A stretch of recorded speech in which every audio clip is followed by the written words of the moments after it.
कार्यालयबाट नयाँ कार्यालयमा सरेको होइन। यो हाम्रो नयाँ पार्टीको बिल्कुल नयाँ पहिलो कार्यालय। भाडा कति? यसको मासिक 3,25,000 भाडा निश्चित गरिएको छ। स्पेसको हिसाबले 15वटा कोठाहरू छन्। अब ठाउँ देखिहाल्नुभयो। हामी यो ठाउँबाट हाम्रो नेपालको कम्युनिस्ट आन्दोलनलाई अगाडि बढाउने हाम्रो अभियान सुरु गर्नेछौँ। यो कति समयको लागि तपाईँहरूले सम्झौता गर्नुभएको होला? कति समयको लागि? कुराले बुझिन। सम्झौता कति समयको लागि लिनुभएको छ? यो वर्ष दिनमा रिन्यू भइरहन्छ। यो अस्थायी प्रयोजनको लागि हो कि अलिक सानो भएन यो अस्थायी प्रयोजन नै हो। अहिले पार्टी कार्यालय सञ्चालन गर्न, स्थापना गर्नको निम्ति हामीले गरेको मेहनत हो। धेरै प्रयास गऱ्यौँ। अहिलेसम्म भेटिएका मध्ये सबभन्दा उपयुक्त यही फेला पर्यो। अब यसका लागि अरू सबै तयार पनि हुनु पर्यो। त घर दिने मान्छे पनि तयार हुनु पर्यो। सबै वातावरण यहाँ मिलेको छ। कुनै बेला अलिकति ठुलो पार्टी कार्यालयमा बसेको तपाईँहरूले सानो पार्टी कार्यालयमा आउँदाखेरि चाहिँ यो सुरुवात गर्दा चाहिँ कस्तो लागिरहेको छ अलिकति? यो त हामीले नयाँ पार्टी बनायौँ। नेकपा एमालेलाई विभाजित गऱ्यौँ। कानुनी रूपले एउटा हैसियत प्राप्त गऱ्यौँ र हामी यो ठाउँमा छौँ। निश्चय नै ठुलो पार्टी पनि हामीले निर्माण गरेको हो र आज पनि ठुलो बनाउन सकिन्छ भन्ने इच्छा शक्तिका साथ हामी लागेका छौँ। यसमा हामीलाई पार्टी विभाजित भएकोमा, विभाजित गरेर विद्रोह गर्नु परेकोमा, नयाँ पार्टी बनाउनु परेकोमा निश्चय नै यो हाम्रो कहिले पनि रहर थिएन। यो बाध्यताको परिणामस्वरूप नै आइपुगेको परिस्थिति हो। तर हामीलाई खुसी के छ भने हामीसँग विद्रोहको चेतना मात्रै छैन, सिर्जनाको चेतना पनि छ। कम्युनिस्ट आन्दोलनलाई रक्षा गर्ने इच्छा शक्ति र प्रतिबद्धता पनि छ।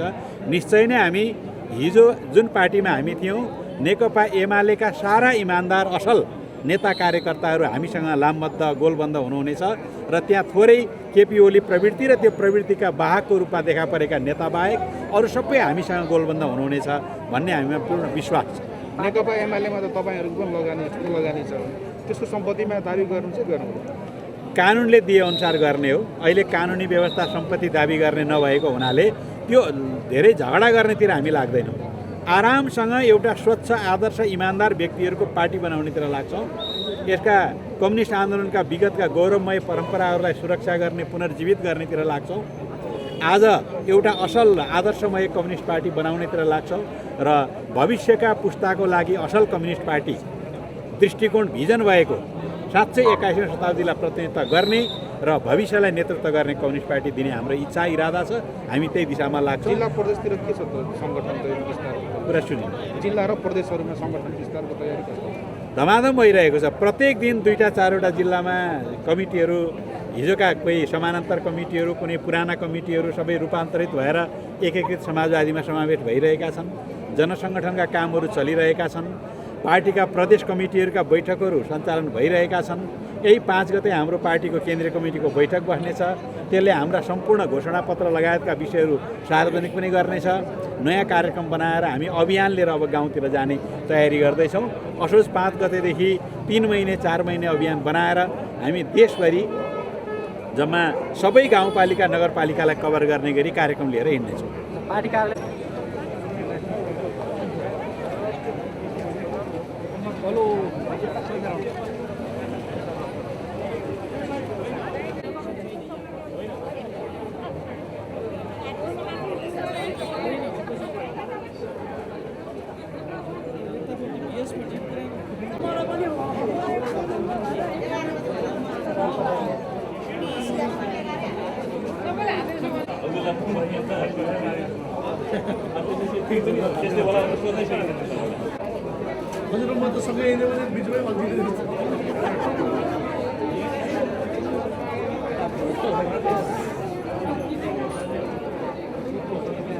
नमस्कार। तपाईँ यता हेर्नु सजिलो हुन्छ।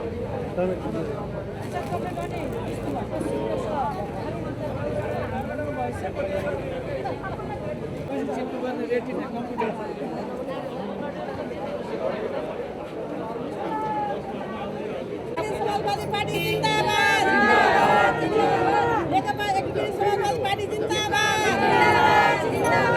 सम्पूर्ण गाउँलेहरूलाई लाला पालन। अलिकति अब चाहिँ राम्रो हुन्छ। रेडी?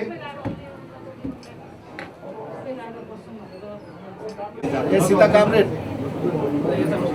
आराम हुन्छ नि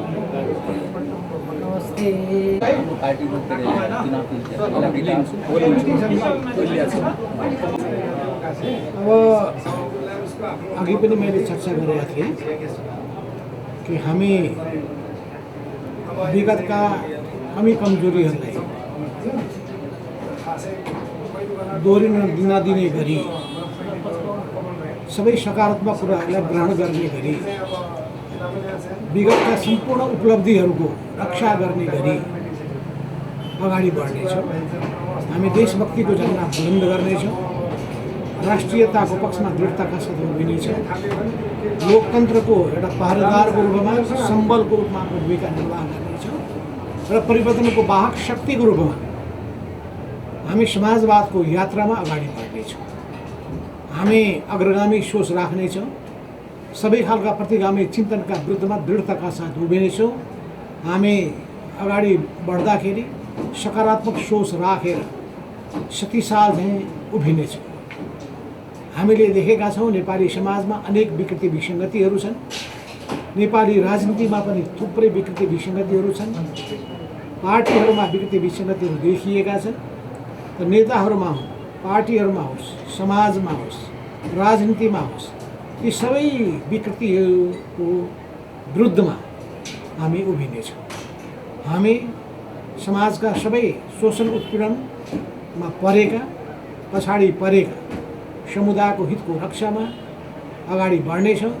युवाहरू जो अनेक समस्याले ग्रसित छन्, उनीहरूको समस्यालाई केन्द्रबिन्दुमा राख्नेछौँ। युवाहरू नै समाजका आधार हुन्, भविष्यका कर्णधार हुन्। उनीहरूको भविष्य सुनिश्चित गर्ने जिम्मेवारी हाम्रो काँधमा रहेको छ। त्यो युवाहरूमा आशावाद फलाउने र राम्रो संस्कार हुर्काउने कुरामा राजनीतिक दलको महत्त्वपूर्ण भूमिका हुने गर्दछ। यस अर्थमा हामी युवा समुदायलाई एउटा नयाँ सकारात्मक सोचका साथ अघि बढ्नका लागि, देशको भाग्य र भविष्यको जिम्मेवारी आफै बोक्नका लागि अगाडि बढ्न हामी आह्वान गर्नेछौँ र युवाहरूसँग हामी हाते मालो गर्दै अगाडि बढ्नेछौँ। युवाहरू नै तपाईँलाई थाहा छ बिहानीका सूर्य जस्ता उदाउँदा सूर्यहरू, जसले सबै अन्धकारको नाश गर्दछ, सबैको मनमा उज्यालो छर्दछ। त उनीहरू आफै उज्यालोबाट प्रेरित भएनन् भने उनीहरूले कसरी उज्यालो छर्न सक्दछ? यस अर्थमा युवाहरूमा त्यो चेतना, त्यो जागरण, सामाजिक उत्तरदायित्व हामीले उत्पन्न हुने किसिमको चिन्तन राखेर हामी अगाडि बढ्नेछौँ। सामाजिक परिवर्तनको अभियन्ता भएको हुनाले, सामाजिक चेतनाको संवाहक भएको हुनाले हाम्रो सामाजिक उत्तरदायित्व निकै महत्त्वपूर्ण हुनेछ। यस अर्थमा महिलाहरूमाथिको हिंसा र अत्याचारहरूका विरुद्धमा, दलितहरूमाथिको भेदभाव र असमानताका विरुद्धमा, गरिबहरूमाथिको अत्यन्तै अपमान र उनीहरूप्रतिको उपेक्षाका विरुद्धमा हामी समाजका ती सबै पछाडि परेका या पन्छाइएका या बेवास्ता गरिएका या हेपिएका ती सबै समुदायको पक्षमा हामी दृढता साथ उभिनेछौँ। सबै जाति, सबै भाषा, सबै धर्म, यी सबै संस्कृतिको हामी सम्मान गर्नेछौँ। र नेपालको आफ्नै किसिमको विशेषता छ, त्यो विशेषतालाई हामी उच्चतम महत्त्व दिनेछौँ। नेपाली जातिले जुन किसिमका धर्म संस्कृति अवलम्बन गरेका छन्, यसलाई हामी उच्च महत्त्व दिनेछौँ। यस अर्थमा नेपालको छुट्टै जुन पहिचान छ, त्यो पहिचानलाई, नेपालीहरूको जुन पहिचान छ, त्यो पहिचानलाई कायम राख्ने गरी हामी अगाडि बढ्नेछौँ। यस अर्थमा हामी अरूको बदख्वाइ गर्ने कुरामा समय बिताउने छैन, हामी अरूको निन्दा भत्सना गर्ने कुरामा हामी शब्दहरू खर्चिने छैन। हामी ती सबै नकारात्मक सोच राख्नेहरूलाई समाजले चिनिरहेको छ भने ठान्दछौँ। समाजले नै राम्ररी सही र गलतको पहिचान गर्नेछ, राम्रो नराम्रोको पहिचान गर्नेछ, सभ्य र असभ्यको पहिचान गर्नेछ, सुसंस्कृत र अपसंस्कृतिका वाहकहरूको पहिचान गर्नेछ। यस अर्थमा समाज र समाजमा बस्ने सचेत जनताको बुद्धिमत्तामा हाम्रो विश्वास छ र त्यो समाज र समाजमा रहेका सबै असल व्यक्तिहरू सामाजिक क्षेत्रमा क्रियाशील, बौद्धिक क्षेत्रमा क्रियाशील, सांस्कृतिक क्षेत्रमा क्रियाशील, फिल्म जगतमा क्रियाशील, पत्रकारिता जगतमा क्रियाशील, व्यवसायमा क्रियाशील, राष्ट्रिय पुँजीको पक्ष पोषण गर्नेहरूको त्यस क्षेत्रमा क्रियाशील सबैहरूको हामी निरन्तर प्रगतिको हामी कामना गर्नेछ र उहाँहरूको सबै खालका ज्ञान, अनुभव, बुद्धिहरू लिन चाहन्छौँ। हामी प्रत्येक कुराको गहिरो अध्ययन गर्न चाहन्छौँ, अनुसन्धान गर्न चाहन्छौँ, नयाँ नयाँ खोज गर्न चाहन्छौँ र अध्ययन, अनुसन्धान र खोजको आधारमा अगाडि बढ्नेछौँ। हामी गफ काम ज्यादामा विश्वास गर्छौँ। हामी गफाडी संस्कृतिको विरुद्धमा छौँ। हामी कामकाजी संस्कृतिको पक्षपोषण छौँ। हामी समयको महत्त्व बुझ्दछौँ। समयको महत्त्वलाई बुझिएन भने समयले हामीलाई पक्रेर बस्दैन। समय र प्रवाहले कसैको प्रतीक्षा गर्दैन। त्यस अर्थमा समयको प्रवाहलाई बुझ्न सक्नुपर्दछ र त्यो बुझेर अगाडि बढ्न सक्नुपर्दछ। यस अर्थमा नेपाली कम्युनिस्ट आन्दोलनमा उठाएको यो नयाँ चम्किलो तारा जुन छ, यो चम्किलो ताराले यी हाम्रा नेताहरू पुष्पलाल, मनमोहन अधिकारी, मदन भण्डारी लगायतका ती सबै नेताहरू, चाहे कम्युनिस्ट पार्टीका संस्थापक सबै नेताहरू किन नहुनुहोस्, या विश्व कम्युनिस्ट आन्दोलनका या विश्वका राम्रा विचारकहरूका र विश्वमा राम्रो चेतना र जागरण पैदा गर्ने सबै व्यक्तित्वहरूका या राम्रो काम गरेर समाजको हितमा काम गर्नुभएका सबैको हामी उच्च सम्मान गर्न चाहन्छौँ। उहाँहरूको ज्ञानबाट, उहाँहरूको अनुभवबाट प्रेरित हुँदै हामी निरन्तर रूपमा अगाडि बढ्नेछौँ। हामी सबै बौद्धिक व्यक्तिहरूको, विज्ञ व्यक्तिहरूको सम्मान हामी कदर गर्नेछौँ। यस अर्थमा नेपालले आजसम्म प्राप्त गरेका राम्रा उपलब्धिहरू, विश्वले प्राप्त गरेका नकारात्मक उपलब्धिहरूबाट जोगिँदै विश्वका पनि राम्रा उपलब्धिहरूलाई ग्रहण गरेर हामी अगाडि बढ्नेछौँ। कमी कमजोरीलाई हामी हटाउनेछौँ र सबै राम्रा कुराहरू, असल कुराहरू ग्रहण गरेर निरन्तर रूपमा अगाडि बढ्नेछौँ। हाम्रो यात्रा जारी छ। यो सफलताको शिखरमा पुगी छाड्नेछ। यो आत्मविश्वासका साथ नेपाल कम्युनिस्ट पार्टी एकीकृत समाजवादीको हामीले निर्माण गरेका छौँ। यसले युवा जगतमा, सिङ्गो जनसमुदायमा नयाँ आशा जगाएको छ, नयाँ विश्वास पैदा गरेको छ। हामी एउटा ठुलो आशा र अपेक्षा गरेका छौँ। ती आशा अपेक्षाहरू हामी त्यतिकै समाप्त हुन दिने छैन। हाम्रो सङ्गठन विद्यमान छ। तल सबभन्दा बलियो आधार हाम्रो तल छ। हाम्रो जग बलियो छ। यस अर्थमा अहिले निर्वाचित भएकाहरूको कुरा नगर्नुहोस्, किनभने हिजो टिकटै दिइएको थिएन। धेरैमाथि अन्याय, धेरैमाथि भेदभाव गरिएको थियो, पूर्वाग्रह राखिएको थियो। असल योग्य व्यक्तिहरूले टिकट नै पाउनु भएन। अहिले टिकट पाएका र जितेका मान्छेहरूमध्ये कतिपयले भ्रममा पनि पर्नु भएको छ, कतिपयहरू अलमलमा पनि पर्नु भएको छ। मन हामीसँग छ, हामीमाथि आशा पनि छ, तर विभिन्न आफ्नो बाध्यताले गर्दाखेरि आउन सक्नु भएको छैन। हाम्रो सबभन्दा बलियो चिज भनेको तलको आधार हो। गाउँ गाउँमा, वडा वडामा, टोल टोलमा हाम्रो जनमत अत्यन्तै राम्रो छ। कार्यकर्ताको ठुलो पङ्क्ति हामीसँग छ। 2071 सालमा भएको 9 महाधिवेशनमा देखिएको थियो थोरै मत, थोरै त्यो केही दर्जन मात्रै पनि होइन, 1 दर्जनको सेरोपेरोको मतको अन्तरले मात्र हामी पराजित भएका हौँ। त्यस हुनाले त्यो ठुलो पङ्क्ति हामीसँग छ र उनीहरू सबै खालका विकृति, विसङ्गति र गलत प्रवृत्तिका विरुद्धमा जुधेका हुन्। 77 साल चैत्र 4-5 गते भएको राष्ट्रिय कार्यकर्ता भेला जुन हामीले आयोजना गरेका थियौँ, त्यो भेलाले जुन सन्देश दियो, विद्रोहको आवाज बुलन्द गर्यो, त्यो विद्रोही आवाज घन्किरहेको छ। त्यही विद्रोही आवाजले हामीलाई 2078 सालको भदौ 9 गते विद्रोहको नयाँ अवस्थामा पुर्याएर नयाँ क्रान्तिकारी पार्टीको, कम्युनिस्ट पार्टीको हामीले निर्माण गरेका छौँ। यो परिवर्तनको सम्भावको, समाजवादको झन्डा बुलन्द गर्दै नेपाली विशेषताको समाजवाद नेपालमा ल्याउने र जनतालाई सुखी जीवन दिने, समानता प्रदान गर्ने, समृद्ध जीवन दिने यसको जुन प्रतिबद्धता छ र यसले कुनै पनि सोच, काम, धारणाहरू व्यवहारमा लागू भइरहेका छन् कि छैनन् त्यसको अनुगमन गर्नेछ, त्यसको सुपरिवेक्षण गर्नेछ र अनुगमन र सुपरिवेक्षणबाट राम्रा कुराहरूलाई प्रोत्साहित गर्नेछ, नराम्रा कुरालाई निरुत्साहित गर्दै निरन्तर व्यवहारबाट परिमार्जित हुँदै हामी जानेछौँ। हाम्रो सिद्धान्त कुनै पनि पार्टीसँग अहिले पार्टी एकता सम्भव छैन, तर हाम्रो सहकार्य हुनेछ। चुनावसम्म हाम्रो चुनावी तालमेल पनि हुनेछ। 5 दलको चुनाव हाम्रो जुन सरकारमा गठबन्धन त्यो कायम रहनेछ। कसैले त्यसलाई खुस्काउन खोजे पनि, कमजोर बनाउन खोजे पनि, तोड्न खोजे पनि त्यो सम्भव हुने हामी हुन दिने छैन। यस अर्थमा यो गठबन्धन अगाडि बढ्नेछ। चुनावसम्म मात्र होइन, अझै लामो समयसम्मको हाम्रो सोच पनि छ। किन नेपालमा एउटा गठबन्धनको संस्कृति अगाडि बढ्ने सम्भावना देखिएको छ। यो अवस्थामा यो वाम लोकतान्त्रिक गठबन्धन छ, यो गठबन्धन अगाडि बढ्नेछ। आजको दिनमा गठबन्धनबाटै सरकार बनेको अवस्थामा चाहिँ तपाईँहरूको लागि भनेर जुन अध्यादेश ल्याइयो त्यो अध्यादेश नै निष्क्रिय नभइसकेको अवस्थामा र एमाले निर्वाचन आयोग र सभामुख विरुद्धको जुन बिच सर्वोच्च अदालतमा स्थगित गरेको छ त्यो पनि निरूपण नभइसकेको अवस्थामा सरकार पनि विस्तार हुन सकिरहेको छैन। त्यसले चाहिँ कहीँ न कतै तपाईँहरूको प्रति पनि दोष गरिरहेको अवस्था देखिन्छ। उहाँहरूको त भन्ने कुनै नैतिक अधिकार पनि छैन, नैतिक आधार पनि छैन, कानुनी आधार पनि छैन, संवैधानिक आधार पनि छैन। किन भन्दाखेरि संविधानको व्याख्या गर्दै सर्वोच्चले भनिसकेको छ कि 76(5) अन्तर्गतको प्रधानमन्त्रीलाई मत दिए बापत कारवाही गर्न पाइने छैन। त्यसमा हुइक उल्लङ्घन गर्ने खालका गफ हाँकेर त्यसको कुनै पनि कानुनी आधार विद्यमान छँदै छैन। जहाँसम्म अर्को कुरा छ कि उहाँ आफैले अध्यादेश जारी गरेर पार्टी फुटाउने अध्यादेश ल्याउने, अर्को निर्वाचनमा पार्टी दर्ता गर्ने, मदन भण्डारी फाउन्डेसन खोलेर गुटबन्दीपूर्ण क्रियाकलाप गर्ने जस्ता मान्छेले अरू कुरा गर्नेको कुनै अर्थ छैन। जसले जो व्यक्तिवादमा चुर्लुममा डुबेको छ, जो गुटवादमा चुर्लुममा डुबेको छ, जो कुनै पनि विधिको पालना गर्दैन, आफूले सर्वोत्कृष्ट ठान्दछ, सर्वोपरि ठान्दछ, पार्टीभन्दा राज्यभन्दा, त्यस्तो किसिमको निरङ्कुश तानाशाही प्रवृत्ति आज नेपाली राजनीतिको निम्ति ठुलो चुनौती बनेको छ।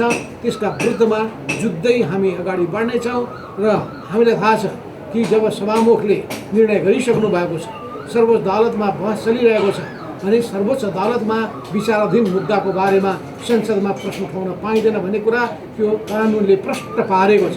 यसको उल्लङ्घन गर्ने काम गर्ने व्यक्ति कानुनको शासनको पक्षपोषक होइन, ऊ संविधानको सर्वोच्चताको पक्षपोषक होइन, ऊ कानुनी शासनको उसले संसदको सर्वोच्चतालाई उसले मानिरहेको छैन भन्ने कुरालाई स्पष्ट भइरहेको छ।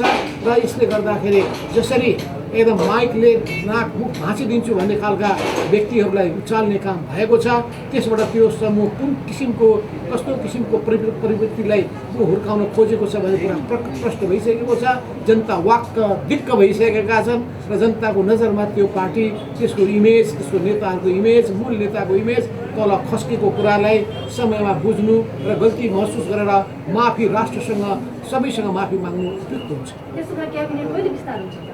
अब हामीले छिटोभन्दा छिटो हामी गर्नेछौँ। हाम्रो 5 गते केन्द्रीय कमिटीको बैठक बसिरहेको छ।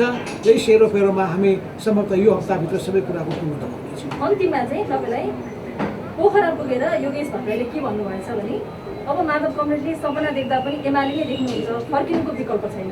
समाचार हेडलाइन नै यहाँ देखाउँदैछु। उहाँहरू त्यहाँबाट फर्किन सक्नुहुन्छ, त्यही आफ्नो घुमाएर भन्नुभएको होला। उहाँहरूलाई स्वागतै छ, किन असल मान्छेहरू 100 ठोकर खाएर फर्किने मान्छेहरूलाई हामी स्वागतै गर्नेछौँ। गलत प्रवृत्तिबाट चाहिँ जतिखेर आँखा खुल्नेछ, धोका प्राप्त हुनेछ अनि सबै हिजो लडेको लडाइँ किन लडियो भन्ने कुरालाई सम्झिनु हुनेछ। हिजो आफै अगाडि सरेर अनि त्यसपछि अरूलाई चाहिँ खुट्टा तान्ने कुरा गलत गरिएको रहेछ भन्ने कुरा महसुस गर्दै जानुहुनेछ।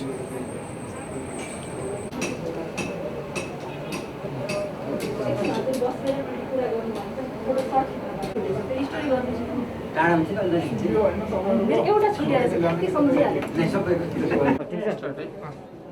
हजुरले सोध्नु खोज्नु भएको ठिक छ, मैले अघि भनिहालेँ तिमीबाट सुरु गर्दा पनि हुन्छ नि। जस्तै कार्य निर्माण आगामी कार्यदिशाहरू कसरी अगाडि बढ्छ, कार्यालय सचिवको चाहिँ वासन के छ त्यही त।